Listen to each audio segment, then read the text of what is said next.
Bueno, ahora vamos a lo que es la parte de calorimetría, ¿sí? Eso fue la parte de termométrica. Ahora vamos a calorimetría. Vamos a ver temperatura y estructura de la materia. Hemos hablado de los tres estados de agregación, sólido, líquido y gaseoso. Sabemos que sometidos a ciertas presiones, nosotros estamos sometidos a presión atmosférica. Así que lo que vamos a estar trabajando en esta materia puntualmente es a presión atmosférica. Cuando pasen a fisicoquímica o industrias 1 o industrias 2, someterán sus estudios a otras presiones diferentes para alterar, ¿sí?, los diferentes cambios de estado. Como dijimos la vez pasada, si yo, por ejemplo, ¿se acuerdan que cuando hablamos de eyectores, los eyectores me servían para hacer vacío? ¿Y para qué quiero hacer vacío? Y generalmente para hacer una ebullición a una temperatura menor de la normal y de esa forma no degradar, por ejemplo, un alimento. ¿Está bien? Y eso lo logro modificando la presión, porque las temperaturas de cambio de estado están íntimamente ligadas a la presión a la cual están siendo sometidas. Nosotros todo lo que vemos es a una atmósfera, que es la presión atmosférica a la cual estamos sometidos. Si por ahí estuviéramos en otro lado sería diferente. Ejemplo, ¿qué pasa si me voy a la altura? ¿Qué pasa si me voy a la Concagua? Me voy a la Concagua y yo quiero hervir agua. Mi pregunta es, en el Aconcagua, la temperatura de ebullición, de cambio de estado, de líquido a gaseoso, va a ser igual, mayor o menor a 100 grados, donde 100 grados sería a nivel del mar, donde estoy sometido a una atmósfera. Esto se los dejo pendiente, háganme acordar al final y la contestamos. Pero ya más o menos tienen que tener, la parte de hidrostática ya la tienen, ya saben lo que es la presión, ¿sí? Así que vayan pensando en eso. Bueno, dijimos que el sólido entonces es una estructura que tiene volumen y, ¿cómo se llama? Y dimensión no, y estado sólido, y forma, perdón, no me salía la palabra. Tiene volumen y forma propia. Entonces, si el sólido tiene volumen y forma propia, quiere decir que lo que tiene son muchas uniones intermoleculares que establecen esta interacción entre las moléculas, las retiene todas juntitas y por eso tiene volumen y forma propia. Cuando cambio de estado y paso al estado líquido, lo que se pierde en este estado, ¿sí?, en este cambio de estado se pierde o se gana, según sea solidificación o fusión, se pierde, no se ganan uniones intermoleculares. Si paso de sólido a líquido, pierdo uniones intermoleculares. Entonces, ¿qué pasa con esta materia? Y mantiene su volumen, pero ya no tiene forma propia, porque tiene menor cantidad de interacciones intermoleculares. ¿Está bien? Eso es lo que pasa en el cambio de estado. ¿Qué pasa en los cambios de estado? Hay una absorción de energía o cede energía. Eso es lo que pasa. Para ir de un sólido a un líquido, ¿qué me dice la experiencia? Que tengo que entregar calor. Y si te entrego calor, ¿qué tengo que hacer? Entregarle energía. Quiere decir que para hacer un estado más desordenado de la materia, necesito entregarle energía a la materia. Y esa energía la toma el cuerpo como parte, perdón, las moléculas como parte de su energía interna. Hoy lo vimos, ¿sí? Vimos que la energía interna es la térmica más la de enlace. Entonces, se pierden energías de enlace, las tiene que subsanar por otro lado para mantener su energía interna. ¿Cómo la subsana? Aumentando su energía térmica. Hay un balance acá. Entonces yo le entrego energía térmica, ¿sí?, y disminuye sus energías de enlace. Eso hace que pase de un estado de cuerpo sólido a un estado de cuerpo líquido. Ahora, si yo quiero pasar de líquido a sólido, tengo que hacer al revés. Tengo que quitarle energía térmica para que aumente sus energías de enlace. Y esto lo hace haciendo sus uniones intermoleculares.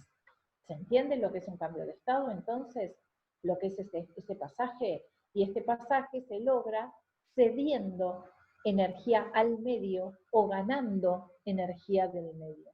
Nosotros creo que en la parte de trabajo y energía hemos hablado de lo que es hablamos de lo que es sistemas y medio, ¿sí? Ahora lo vamos a ver un poquito mejor, qué es un sistema y qué es un medio. Yo acá estoy hablando, por ejemplo, del compuesto. El compuesto en estado sólido, el compuesto en estado líquido, el compuesto en estado gaseoso. Quiere decir que si estoy hablando del compuesto en sí, el compuesto es mi sistema de desarrollo, mi sistema, mi objeto de estudio, mi sistema de estudio.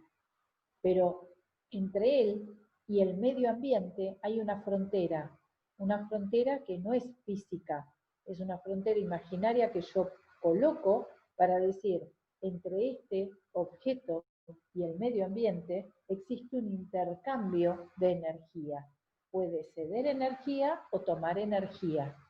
De acuerdo a eso, si cede energía al medio o toma energía del medio, pasa de un estado sólido a líquido, o de líquido a sólido, o de sólido a gaseoso, o de gaseoso a líquido, o de líquido a gaseoso, o de sólido a gaseoso. ¿Se entiende? O sea que para hacer un cambio de estado hay un cambio en su energía interna. Y este cambio de energía interna lo tiene a partir, o sea, de cómo cambian sus energías internas, con sus composiciones, mejor dicho, de energía interna, lo hace a partir de absorber o ceder energía térmica. ¿Qué pasa con el agua? Yo esto se los puse porque el agua es un caso especial. Nosotros sabemos que en las dilataciones siempre hay por ejemplo, lo que los materiales cuando absorben calor, este calor lo vemos en una transformación de dilatación, ¿sí? Y que cuando se enfrían, contraen. El agua es todo lo contrario. El agua, cuando se enfría, no contrae. ¿Por qué? Porque en esas uniones puente-hidrógeno que arma entre sus moléculas para poder establecer su energía interna y estar en equilibrio, aumenta su volumen porque deja intersticios entre medio donde entra el aire. Entonces lo que hace es aumentar su volumen con igual masa de agua. Y esto lo que lleva es a una menor densidad. Dada esta circunstancia, es que el hielo, flota en el agua y no se va al fondo. Flota por esta situación, porque genera intersticios de aire que aumentan su volumen a igual masa de agua, disminuyendo de esta forma la densidad frente a su misma sustancia en estado líquido. Por eso es que el hielo flota en el agua. ¿Qué es el equilibrio térmico? El equilibrio térmico es ir desde un estado a otro, o sea, no un estado o no, puede ser que esté en el mismo estado, ¿no? Pero que lo que logro es llegar a un punto de equilibrio. ¿Y qué es este punto de equilibrio? Porque hay muchos tipos de equilibrio. Bueno, el equilibrio térmico se logra cuando todos mis objetos dentro de mi sistema llegan a la misma temperatura. Si yo coloco un objeto muy caliente vamos a agarrar un termo. Un termo sería lo que nosotros conocemos más cercano en la vida real a un sistema adiabático. Ahora vamos a ver qué es un sistema adiabático. Entonces, todo lo que pasa ahí adentro de intercambio pasa ahí adentro. Entonces yo inicialmente, ¿qué hice? Agarré el termo y no sé, a mí por ejemplo me gusta tomar el mate con un gajo de limón. Me encanta, pero el limón está a temperatura ambiente.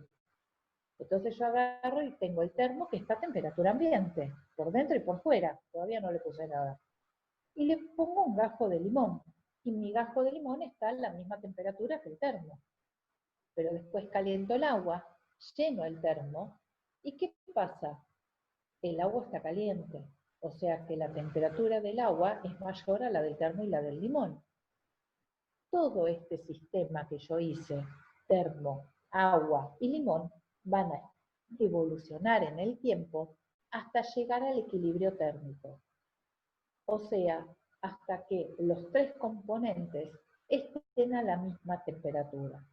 Internamente, el termo va a llegar a una temperatura adquirida a través de un calor adquirido por el agua caliente que coloqué.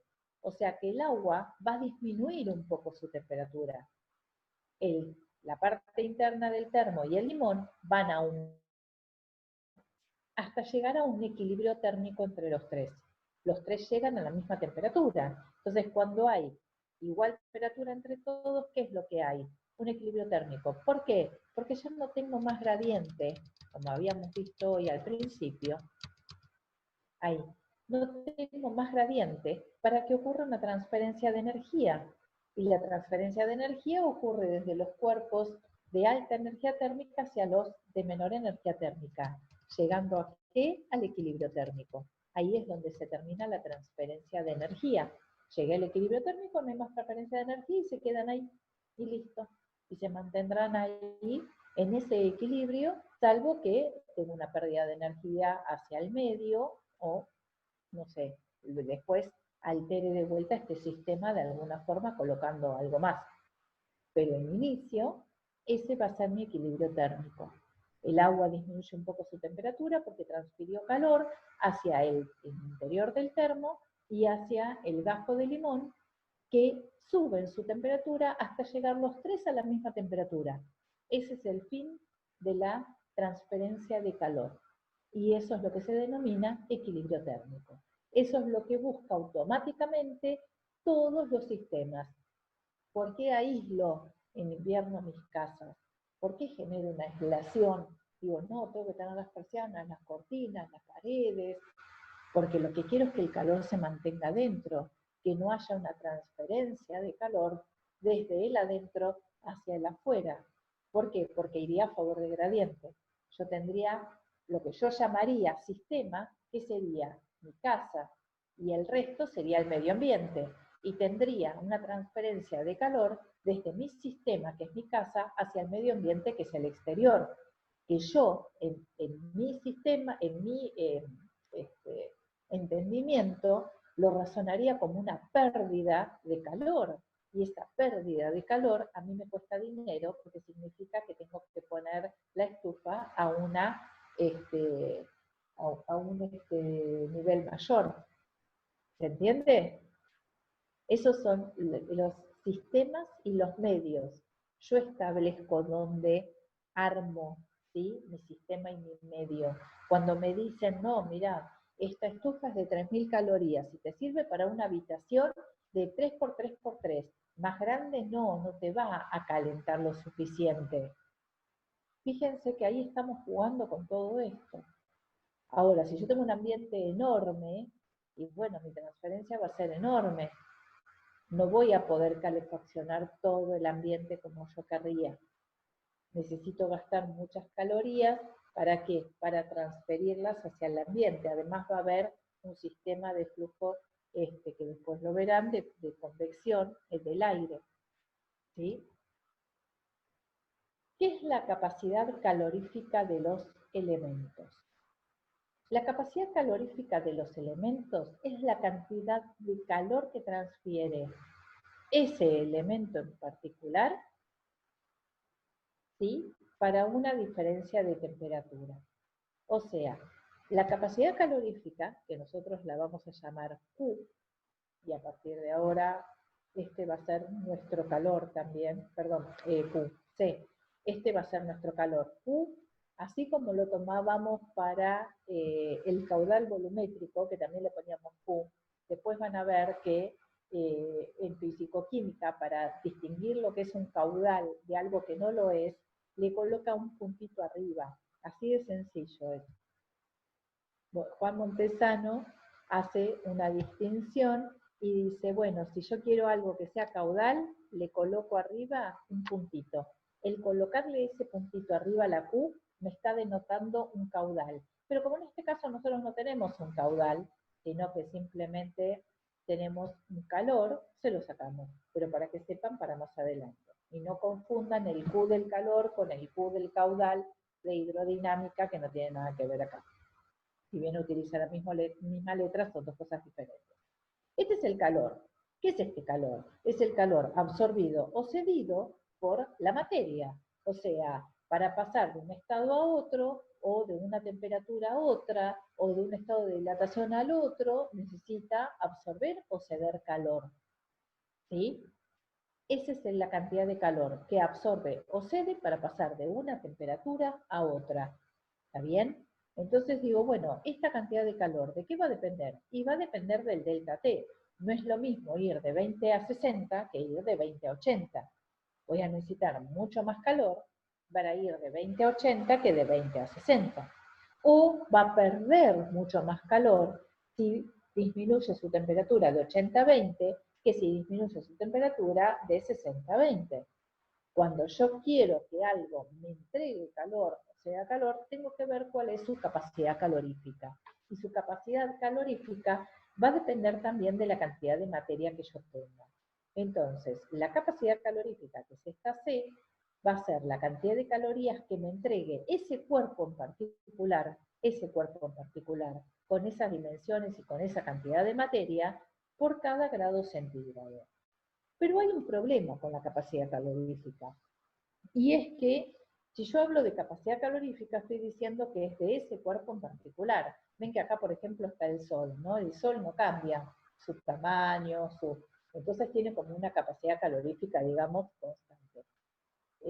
Ese cuerpo que me entrega esta capacidad calorífica es un cuerpo determinado, pero si yo le cambio la masa a ese cuerpo, entonces ya no es la misma calidad calorífica la que me entrega. Si yo sé que este bloque de carbón para hacer un asado me entrega esta capacidad calorífica y que con eso puedo asar, no sé, una, ¿cómo se llama? Una berenjena, si corto el bloque a la mitad, ya no me va a entregar la misma cantidad de calor. O sea que va a depender de la base, la berenjena me va a quedar cruda. Entonces, si depende de la masa, tengo un problema, no la puedo tabular. ¿Se acuerdan que todo lo que está tabulado, todo lo que aparece en cuadros con tabulaciones, las densidades, las capacidades caloríficas, todo lo que está tabulado, bueno, la capacidad calorífica exactamente no, ahora vamos a ver quién está tabulado, no depende de la cantidad de masa. Entonces, ¿qué hicieron? Dijeron, bueno, listo, ¿sabes qué? Vamos a transformar esta capacidad calorífica, que al final depende de la masa y no me es muy eficiente, la transformamos en calor específico. Y el calor específico sí va a ser independiente de la masa. ¿Qué me dice el calor específico? Y el calor específico me dice cuánto calor transfiere la materia, ¿sí?, por gramo de materia. O sea, ¿qué hago después? Bueno, yo sé cuánto me transfiere tanto calor por un gramo. Si tengo 10 gramos, lo multiplico por 10. Si tengo 30 gramos, lo multiplico por 30. Entonces voy a saber cuánto calor me está entregando. Pero a su vez, es por diferencia de temperatura de 1 grado centígrado. O sea, el calor específico me dice cuántas calorías se transfieren para variar el cuerpo en 1 grado centígrado, ya sea para arriba o para abajo, o sea, aumentar o disminuir, por gramo de materia. Ejemplo, me dicen que las sustancias, a ver, acá tenemos, vamos a ver, el calor específico del aluminio es 900 joules por kilogramo por grado centígrado. ¿Qué me está diciendo esto? Y que 1 kilogramo de aluminio, ¿sí?, para aumentar o disminuir en 1 grado centígrado,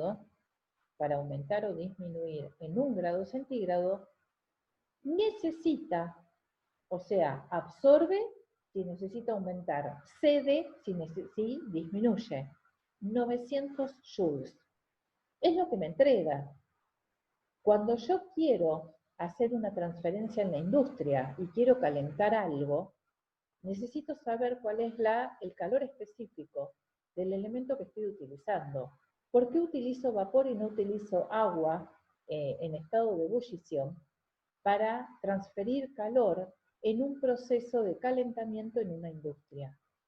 ¿Por qué utilizo vapor? Bueno, porque el vapor tiene una capacidad, un calor específico mucho mayor que el agua. Entonces me va a entregar, ahora después lo vamos a ver, me va a entregar muchísimo más que el agua. El hecho de ser vapor para condensar ¿sí? Es terrible la cantidad de calorías que libera. Entonces a mí me conviene utilizarlo. ¿Por qué? Porque con la misma masa de vapor que de agua obtengo más calorías. ¿Está bien? Con eso empieza a jugar la industria para calentar o enfriar.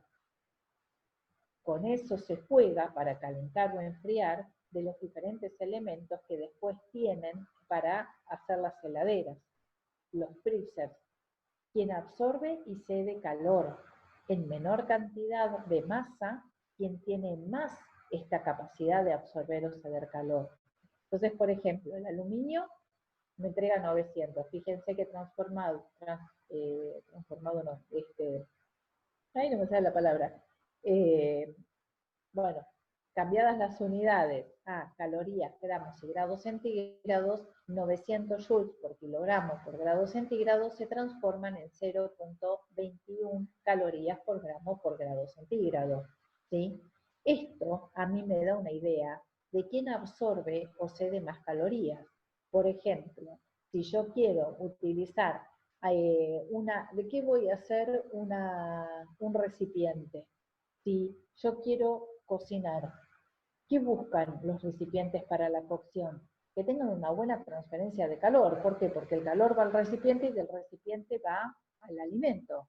Entonces yo lo que necesito es que tenga una buena transferencia de calor. Entonces, ¿qué voy a usar? ¿Un elemento que no me transfiere nada el calor? No. Necesito algo que me genere una transferencia de calor rápida. ¿Sí?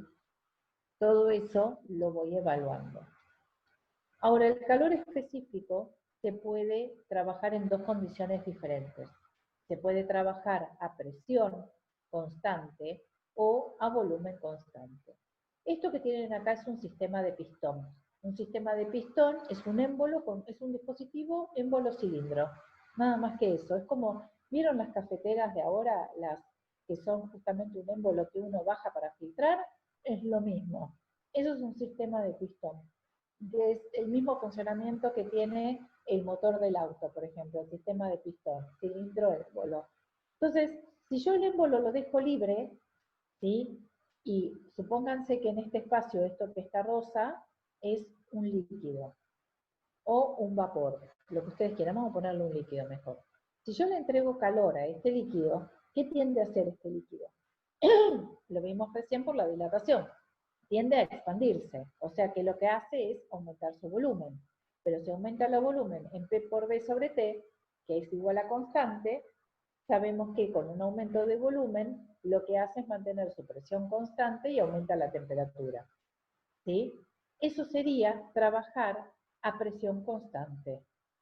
O sea, que estaríamos hablando de un proceso donde su calor específico es a presión constante, a pistón suelto, o sea, CP le llamamos. Ahora, si yo clavo el pistón, lo trabo y mantengo un volumen siempre constante al entregar calor, el volumen se mantiene constante, pero aumenta la temperatura y aumenta la presión.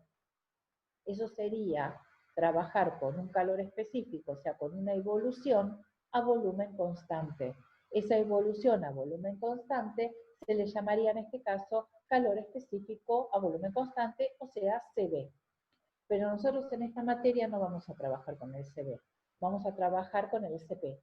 Vamos a hacer solamente el trabajo de calores específicos a presiones constantes. Y nuestra presión constante va a ser la presión atmosférica, no se la vamos a modificar. O sea que todos nuestros calores específicos van a ser a presión atmosférica como lo ven catalogados, ¿sí? Todos estos que tienen tabulados. Estos son los tres sistemas que hablaba hoy de sistema entorno o sistema medio ambiente. Dijimos que sistema es mi sistema en estudio, mi materia de estudio la llamo sistema, es mi objeto de estudio. Y que alrededor de ese sistema yo puedo establecer una frontera, que acá la vemos en negro, acá vemos en rojo y negro, y acá la vemos en azul y rojo. Una frontera ¿con quién? Con el entorno, que sería nuestro medio ambiente. ¿Y qué es lo que puede intercambiar nuestro sistema con el medio ambiente? Y puede intercambiar, por ejemplo, energía y materia. O puede intercambiar solo energía, o puede intercambiar solo materia o puede intercambiar materia y energía. Entonces, de acuerdo a lo que intercambie, tiene diferentes nombres. Si, por ejemplo, intercambia todo, intercambia energía y intercambia materia, entonces estaríamos hablando de un sistema abierto. Por ejemplo, tengo una pava, puse la pava para hacerme mate y la dejé hirviendo, me la olvidé, ahí quedó. Cuando la voy a ver está vacía. ¿Qué pasó? Absorbió energía del medio. Mi pava sería mi sistema, el agua de adentro, ¿no? El agua sería mi sistema. La pava sería como la frontera de ese sistema. ¿Y qué pasó a través de esta frontera? Y me perdió el vapor, perdí materia. Ahí perdí masa, perdí materia. Y después absorbió energía del medio. Entonces, ¿qué intercambió con el medio? Intercambió energía e intercambió materia. A ese sistema se le llama abierto. Ahora, si yo, por ejemplo, tengo una olla a presión, donde no va a salir nada de adentro, sino que lo voy a contener toda la presión ahí adentro, de todo el volumen que se genere de vapor, lo único que estoy intercambiando con el medio es energía, porque estoy tomando energía medio para transformar adentro, realizar adentro una transformación, pero no voy a intercambiar materia. A eso se le llama sistema cerrado. Y después tenemos el sistema aislado. El sistema aislado es el que no intercambia ni energía ni materia con el medio.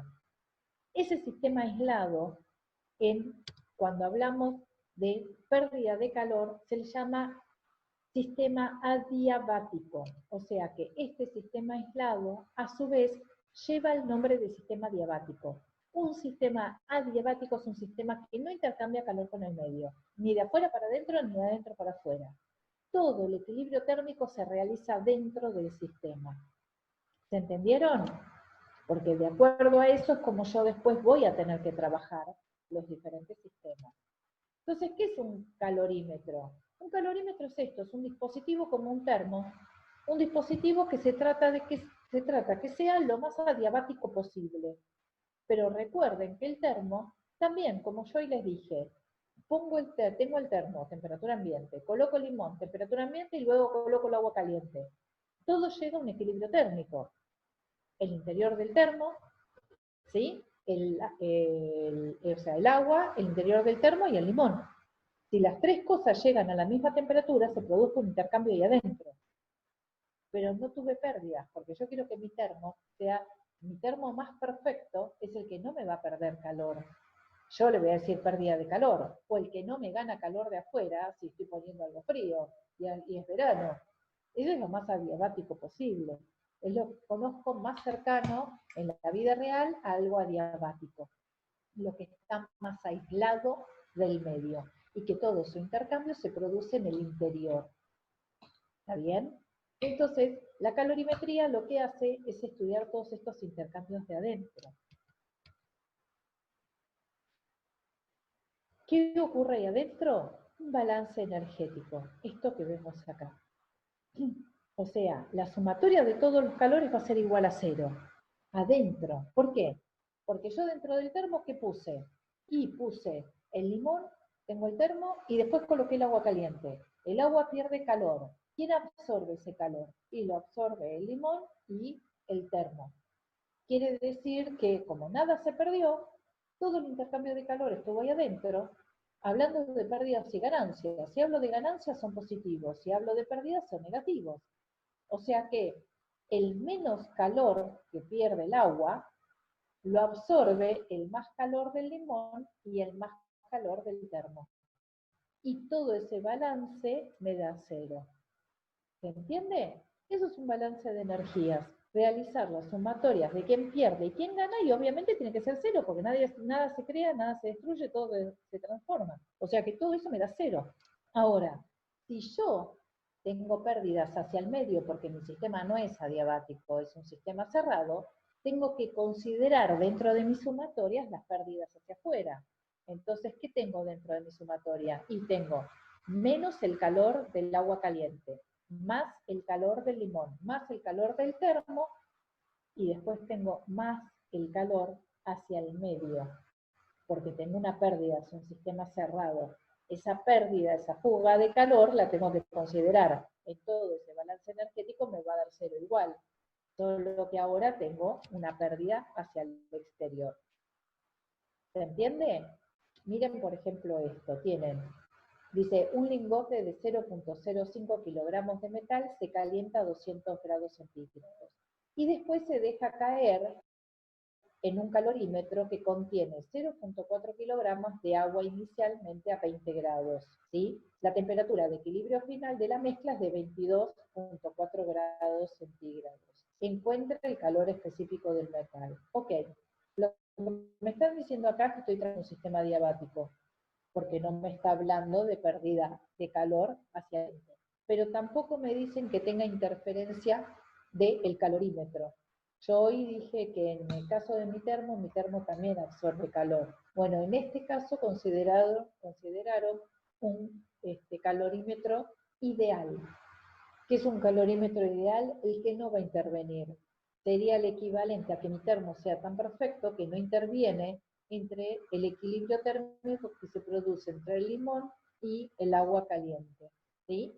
Entonces, en este caso, toda la pérdida y ganancia de calor se realiza únicamente en el sistema de quien pierde calor, que en este caso va a ser el metal, y quien gana calor, que en este caso va a ser el agua. ¿Por qué sé que pierde calor el metal y gana calor el agua? Y porque el metal está a 200 grados centígrados y el agua está a 22.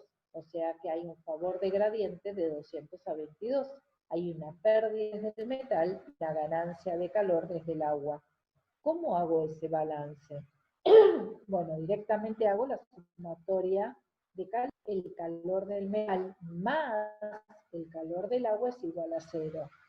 ¿Por qué pongo un más si yo en definitiva sé que uno pierde y el otro gana? O sea que estoy hablando que uno es positivo y el otro es negativo. Porque en principio, ambos son positivos. El que me dé el valor del término, si es negativo o positivo, es el delta T. Nosotros sabemos entonces que el calor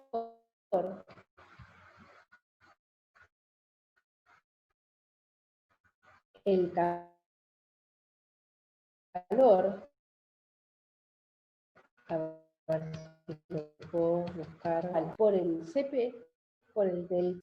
Este es el calor que se transfiere,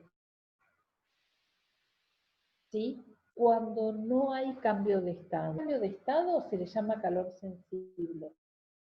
Cuando hay cambio de estado se le llama calor latente. La diferencia entre un calor sensible y un calor latente está específicamente en el delta T. Cuando hay cambio de estado, yo hoy les dije, en el momento de las transformaciones de un estado de agregación a otro, no hay cambio de temperatura. Es por eso que en el calor latente no aparece el delta T, porque toda la energía calórica que absorbe o cede la materia va a ser solo para su cambio de estado, para ganar o perder enlaces intermoleculares. Pero en el caso del calor sensible, que es cuando hay aumentos o disminuciones de temperatura, pero no hay cambio de estado. Entonces, en un calor sensible, el delta T me va a decir si mi calor es positivo o mi calor es negativo. Si mi delta T, si yo voy desde los 20 grados a los 80 grados, mi delta T es 80 menos 20. Me da 60 positivo. Quiere decir que en este caso está absorbiendo calor. Es un Q positivo. ¿Qué es lo que le va a ocurrir al agua? El agua va de qué? Y va a ir desde los 20 grados centígrados a los 22,4. O sea que es 22,4 menos 20. El calor del agua es positivo. Sin embargo, el calor del metal no. ¿Por qué? El calor del metal va a ir de ¿quién? De 22,4, que es mi temperatura de equilibrio final, ¿sí? Menos 200, que era mi temperatura inicial. Esto me va a dar negativo. Quiere decir que entonces el metal pierde calor y es el mismo calor que gana el agua. Y de ahí haré el despeje necesario para despejar a quién. Y yo quiero despejar este que es el calor específico del metal, porque quiero saber cuánto vale. ¿Está bien? Entonces, hago el despeje necesario. Pero lo que tengo acá, lo importante, es que para llegar a un equilibrio térmico, yo necesito hacer un balance de un sistema, ¿sí?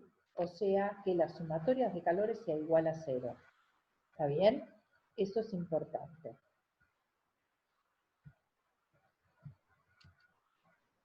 Esto que tienen acá de temperaturas de cambio de estado y presión, es lo que hablábamos hoy. Me está diciendo, si varío la presión, esta gráfica es, varía la presión atmosférica a la cual está siendo sometida, cómo son las temperaturas de cambio de estado entre sólido y, entre gaseoso y, y líquido. Fíjense, el agua ebulle a 100 grados cuando, esta es la curva del agua, ¿la ven? Esta es la curva del agua. Fíjense, corta acá. Quiere decir que a 100 grados centígrados lo hace a una atmósfera. ¿Está bien? A los 100 de mercurio, ¿ven? 760, esto está en milímetros de mercurio, son 760 milímetros. Cuando hago esta operación, acá, tiqui, tiqui, tiqui, 100 grados centígrados. A una atmósfera es a 100 grados centígrados. Ahora, bajo la cantidad de atmósferas, por ejemplo a 400, y cuando hago la extrapolación, lo que veo así, acá 400, choco acá y acá tengo, fíjense, al bajar la presión atmosférica disminuye, ¿sí?, la temperatura de ebullición. O sea que las temperaturas de cambio de estado están totalmente ligadas a las presiones a las cuales están siendo sometidas. Pero como les dije hoy, nosotros vamos a trabajar todo a una atmósfera. Así que van a ser todas las que nosotros conocemos, ¿sí? El agua cambia de estado a 0 grados y a 100 grados. No le vamos a cambiar eso. Bien, esto es una transformación entera. Acá se ve, tenemos un problema acá, le voy a poner yo la línea. Es una transformación entera y dice, bueno, mira, ¿sabes qué? Yo quiero llevar el agua, poner celeste, quiero llevar el agua desde menos 20 grados hasta, ahí está. Quiero llevar el agua en estado de hielo, de menos 20 grados hasta, no sé, 120 grados centígrados. ¿Cómo hago para hacer todo eso? Bueno, vamos a analizar. Esto es un gráfico de temperatura en función de calorías. A ver si está en calorías. Entonces tenemos la temperatura acá, ¿sí? Y de este lado de acá tenemos las calorías, que en este caso, por el tipo de transformación, son añadidas. ¿Qué quiere decir? Absorbe, para ir de menos 20 a 120, absorbe calor. Entonces, ¿qué tenemos? Bien, tengo varias cosas acá. Como primera medida, tengo que ir. Este es mi primer cambio, ¿no? Mi primer cambio sería, vamos a ponerle, vamos a dejar ese color y vamos a cambiar este otro. Para que identifiquen con los colores. A este le voy a... me puse unas flechitas, no quiero unas flechas.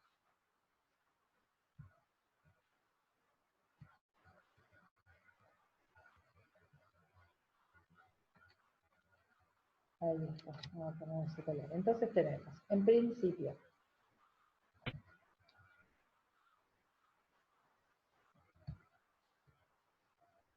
vamos a esta transformación. ¿Qué es esta transformación? Yo acá estoy yendo de un delta T, voy a poner una D mayúscula así para el delta T. Estoy yendo de un delta T que va desde menos 20 a 0. O sea, mi delta T, como es de final menos inicial, es de 0 grados centígrados a y ahora le voy a poner otro paréntesis porque es menos 20, ojo con esto, ¿sí? Ojo con los negativos, ahí, porque después les dejan el menos de la operación, pero no el menos de la temperatura.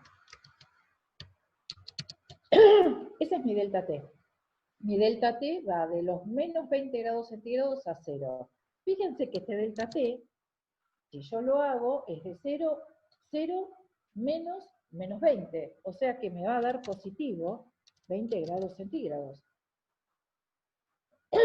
Perdón, ¿eh? Entonces, si me da positivo 20 grados centígrados, quiere decir que mi delta T es positivo. ¿Qué tipo de calor tengo acá? Y entre menos 20 y 0 no tengo cambio de estado, porque el cambio de estado arranca recién a los 0 grados centígrados. Quiere decir que entonces yo acá tengo lo que denominamos un calor sensible. ¿Está bien? O sea que en esta evolución tengo lo que denomino un Q sub S. O sea, calor sensible. ¿Y a qué es igual el calor sensible? Y el calor sensible es la masa que cambia de temperatura, ¿sí? La masa que cambia de temperatura, por el calor específico, que sería el Cp, del agua, pero el Cp del agua es diferente. Cada materia tiene un Cp específico. Si es hielo, tiene un Cp. Si es líquido, tiene otro Cp. Y si es vapor, ya estamos en otro tema que nosotros no lo vamos a tratar, lo van a trabajar directamente en otra materia, porque los vapores son muy específicos y más complejos. Por el delta T.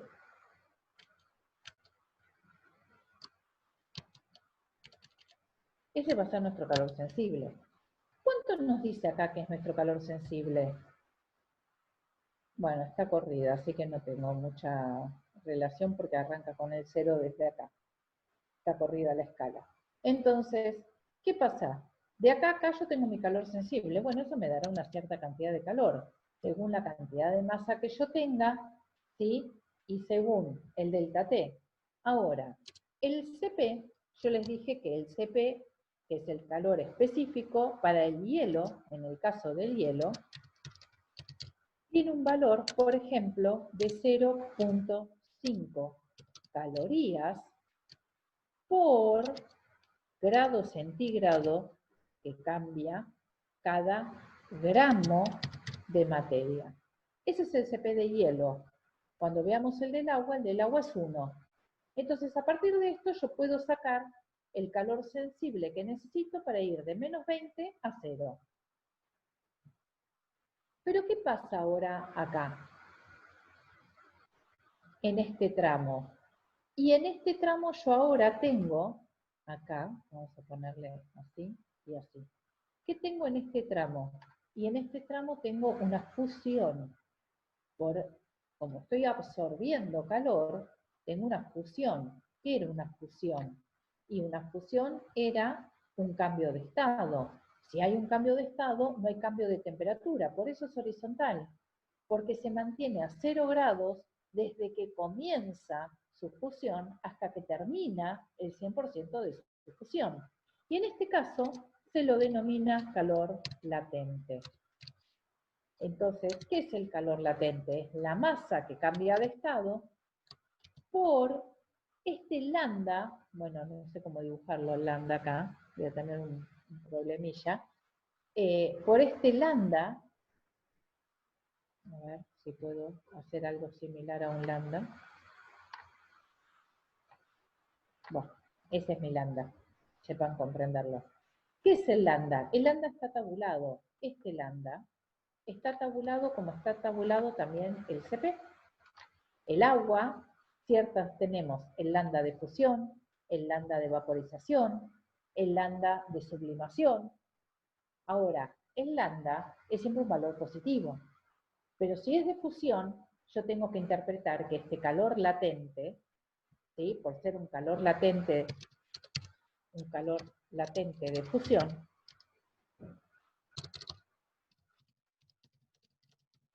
por ser un calor latente de fusión, ¿qué está haciendo? Absorbiendo calor, por lo tanto es positivo.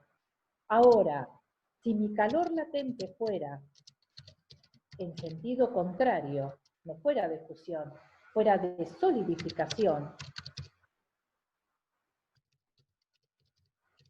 o sea que voy del estado líquido al sólido y no del sólido al líquido, lo que hace es liberar calor, entonces va a ser negativo. En este caso del calor latente, yo no puedo, o sea, perdón, al revés, en este caso del calor latente, no tengo un delta T que me diga si está absorbiendo o cediendo calor. Soy yo el que tengo que decidir si absorbe o cede calor de acuerdo a la transformación que está ocurriendo. ¿Se entiende? O sea, se transforma de líquido a sólido y entonces tengo una solidificación.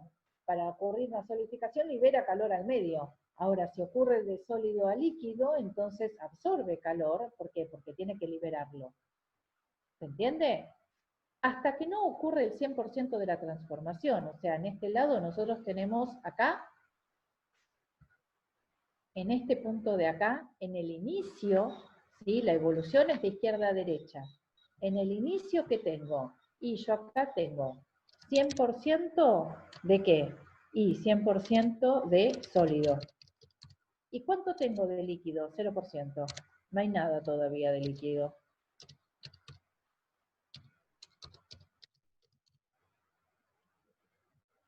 Y cuando termino acá, ¿qué pasa? En el punto final de la evolución de sólido líquido, en este punto de acá. Y en este punto de acá voy a tener todo lo que era sólido, ahora es líquido. Entonces tengo 100% en líquido, en estado líquido, y me quedó líquido, y 0% en estado sólido. Se transformó todo. En el momento en que ocurre el total de la transformación, recién ahí se empieza a producir un cambio en la temperatura.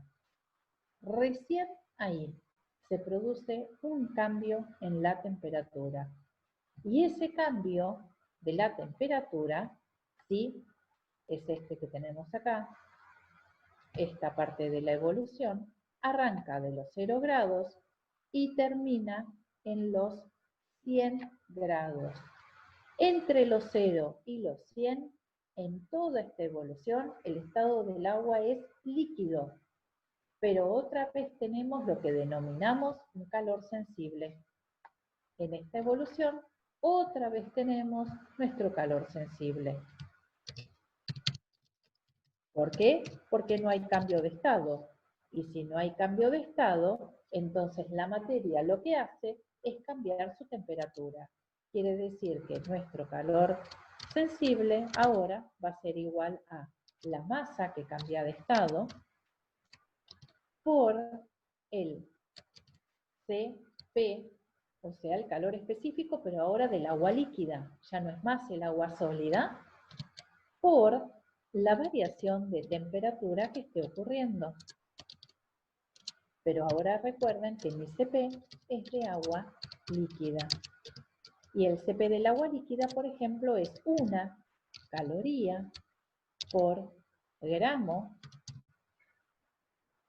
por grado centígrado. Quiere decir, no me quedó nada, ahí está, ahora sí. Quiere decir que el Cp del agua es 1 caloría por gramo por grado centígrado, pero la del hielo era de 0,5 calorías. Quiere decir que el agua líquida en estado líquido absorbe más calor o libera más calor por gramo de sustancia que el hielo, que en estado sólido. La misma sustancia en dos estados diferentes tiene la capacidad de liberar o absorber diferentes cantidades de calor. Las comparaciones de los Cp me ayudan mucho a visualizar cómo puede llegar a ser el cambio de temperatura. ¿Quién puede cambiar más rápido? ¿Quién puede cambiar no más rápido? Pues no sería la palabra adecuada. ¿Quién puede cambiar más su rango, su delta, de acuerdo a este calor? Cuando llega a los 100 grados centígrados, llego otra vez a los 100 grados centígrados, ¿y qué ocurre? Y cuando llegué a los 100 grados centígrados, en este punto de acá, comienza mi nuevo cambio de estado. ¿Qué tengo en este punto de acá? Y tengo 100% agua líquida.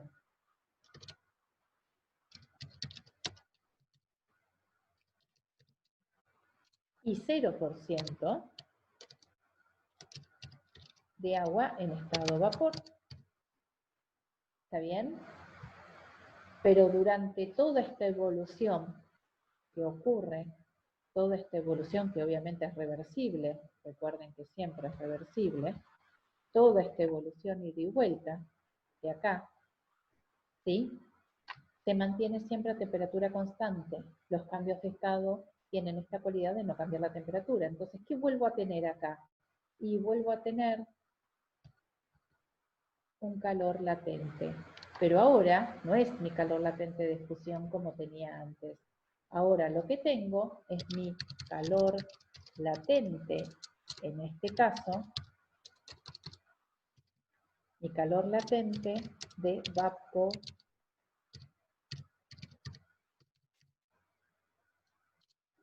O si fuera el caso reversible, en este caso, ¿qué sería? Positivo, porque está absorbiendo calor. Ahora, si el calor latente fuera inverso, entonces sería negativo.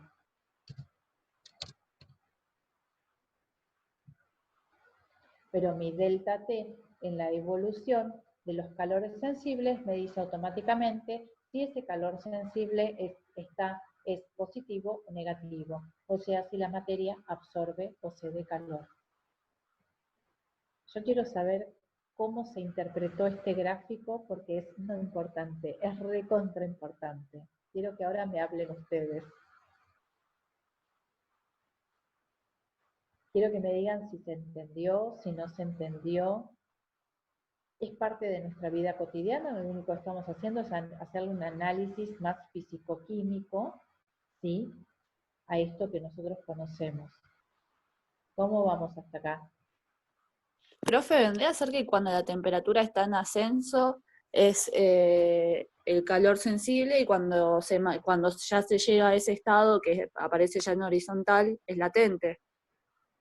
Claro, porque ese horizontal, que es el latente, me está diciendo que hay una evolución de la materia en cambio de estado. Por ejemplo, Claro, si yo hoy puse la pava, ¿no?, para poner agua caliente y de repente empezó a hervir, es como, ¿viste cuando vos pones una olla hierve, hierve, hierve y uno dice, le voy a dar más gas para tener más calor? Sí, le vas a dar más calor, pero nunca va a cambiar la temperatura de ebullición, porque la temperatura de ebullición es una independientemente de la cantidad de calor que vos le entregues. O sea, esa pava o esa olla va a seguir hirviendo a la misma temperatura por más que le subas la llama al máximo o al mínimo. Lo que vas a hacer es acelerar o disminuir procesos, pero nunca vas a cambiar la temperatura, porque la temperatura de cambio de estado es una. Hasta que no se produzca todo el cambio de estado, no va a cambiar la temperatura. Cuando yo coloco una cubetera, ¿sí?, en el freezer, lo que empieza a ocurrir es un proceso de cambio de estado. Durante el proceso de cambio de estado vamos a tener agua líquida y agua sólida. ¿Por qué? Porque empieza a solidificar. Parte de la masa solidifica, pero parte está en estado líquido. ¿Y qué ocurre? Ambos están a 0 grados centígrados. No pueden coexistir dos estados de la materia a diferentes temperaturas. Solo pueden coexistir a la temperatura de cambio de estado. ¿Se entiende? O sea, mientras está en el proceso, cuando yo voy a buscar la cubetera, digo, todavía no se hizo. ¿Por qué? Porque veo que tiene parte de hielo y parte de agua líquida. Tanto el hielo como el agua líquida dentro de esa cubetera están a 0 grados, si no, no podrían coexistir. O sea, continúa el proceso. ¿Por qué? Porque está dentro del freezer, el freezer está a menos 18 grados, entonces le sigue quitando calor al agua líquida, ¿para qué? Para que se siga transformando en hielo. Una vez que llegó a los 0 grados, recién ahí empieza a bajar la temperatura a menos 18 como está el freezer. Pero durante la primera etapa del proceso, del cambio de estado, Si yo saco la cubetera en ese equilibrio, no va a estar a una temperatura diferente de 0 grados, porque no pueden coexistir a diferente, o sea, dos cambios de estado solo pueden coexistir a esa temperatura. Hasta que el proceso no termine totalmente la solidificación, no va a seguir bajando la temperatura. Eso es lo que ocurre. O sea que nosotros sería como iniciar en esta parte, a ver si te puedo, es como decir, bueno, a ver, la temperatura ambiente, vamos a ponerlo en rojo, así se distingue bien. La temperatura ambiente es de 20 grados centígrados, estoy acá, acá. Lo meto en el freezer, baja a 0, tiene el proceso de solidificación y después baja a los menos 18 que me ofrece el freezer. Esa sería la evolución del hielo que ponemos en un freezer. Pero durante su cambio de estado va a estar a 0 grados. Y en ese momento se le llama calor latente. Y el calor latente de vaporización, de fusión, de solidificación, están tabulados como está tabulado el CP. Tienen valores específicos. Ahora igual van a hacer ejercicios. Pero esto se entendió que es un calor latente, un calor sensible. ¿Se fue entendiendo? Sí, profe.